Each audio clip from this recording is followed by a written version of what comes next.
لقزا دربندی خان بدوف مالا وی گنجی دادگرین که هندک هاولاتی و هزین اول هی دبیجن داعش بویا و هاتیه گرتن. پشتی دیتنا که سکارن وی ویدیویا دما گرتناوی جبال آسایشه به بمدا. که سکارن وی کوری دنامه که دا کجبوین آرتی شاندنه بحثاوی که دیکن کو کوریوان به تهمت پیوندی و هفکاری کرنا داعش و دبن ایشاندنه که زور دا جان خوش دست دایه.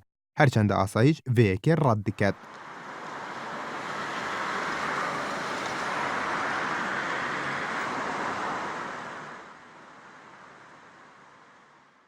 هیمن محمد جدایک به سال 1979 بویو باوی 2000 کام بویو مامستا بو و کمال باتاوی دیبیجن جبال آسایشی و بویی که هاتیه تهمت بار کرن که افکاریا چند چکداره کن داعش کریه و روژا 28 11 سالا بوری و لهمبر پولیسن در بندی خان جبال آسایشی و هاتیه گرتن. اف ددمکی ده که بری برای که همین توی ناوا چکدارین داعش و کسو کارینوی دیبیجن بخوا آسایش جویی که هایدار کریه. دنامه دا بحثاوی که هاتیه کرن که ترم کوریوان جی 20 12 2016 بریه نوجدار دادوری سلیمانی و دراپور دا بحثاوی که هاتیه کرن که چند روژک بسر کشناوی دا در باز بوینه. کسو کارینوی دی بیجن 15 روز بریاوی که ترمیوی ببنه نوجدار دادور و تا هفته که پشتی گرتناوی کوریوان هاتیه کشتن.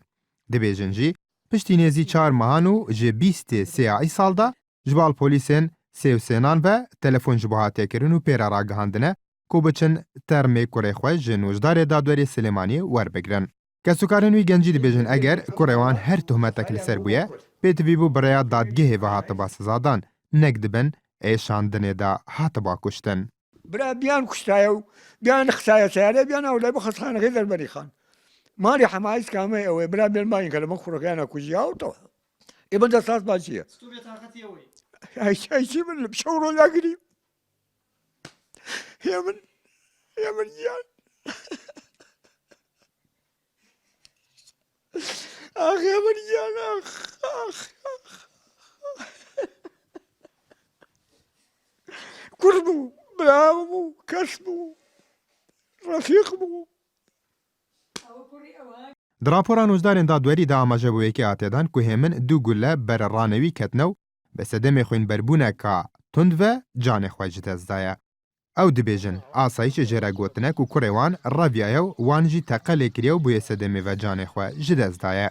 کسوکارن همین بحثاوی که دیکن چار روژه کان ترم کوریوان لدوره که لقراغ هاتبو هاویتنو دوراجی پولیسین سیو سینان ترمیوی هل گرتنه. دبیجن پشتیوی که جبال پولیسین سیو سینان و پیوندی بوان و هاتیه کرن که بچن ترم کوریخوا ور بگرن. ترم هاتیه تکدانو دسپیکی وان ناس نکریه.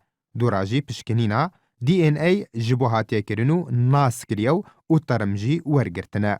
صد خوزگا مقصي همو معنا خزاني هي من بدايكو باوكو خشكو بلا ابايا اگر ام شخص تاوان بار بايا بيا شاشه التلفزيون بياسا وبقانون تاوانا كان بس عندها بسريا حكمي سيدالنا بدك بيان ده بحاكمو بمحكمه بدات قابيان كده مش بيشوازي مالك هیچ تكمن او توكات سروکی لجنه مافی مروف لپارلمان کردستان شواز جانج دزانه وی کوری به تاوان بناف دکت و دبیجه نابه گنجک بزیندی بهتا گرتنو بکشتی ترمیوی بدن بکسو کارنوی.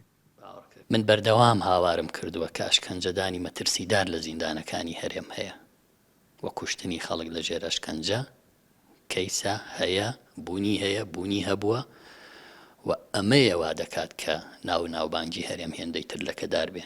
ئەمە گومانی گەورە هەڵەگرێ و خانەوادەکەش مافی خۆیانە باوەڕ بەوە نەکەن کە کوڕەکەیان ئەمە بێت چکە کوڕێک بە زیندوی گیراوە دەبێت لە دادگایەکی عادیلانە لە لێکۆڵینەوەیەکی بێ ئەشکەنجە و بێ سزا بسەلمێنرێ ئەم کەسە چ تاوانێکی هەیە و دواییش سزای خۆی وەرگرێ بەڕێی یاسایی.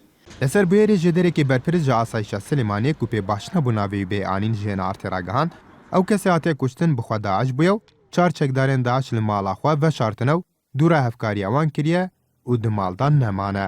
گواتژی پشتی کۆمکردنە ئاگەهیان هێزن ئاسایشێ بە بڕیارە دادوەر ئەو کەس گرتیە و پشتی لێکۆڵینان بە بڕیارە دادوەر بریە وی جهێک و چەکدارێن داعش لێبوونە.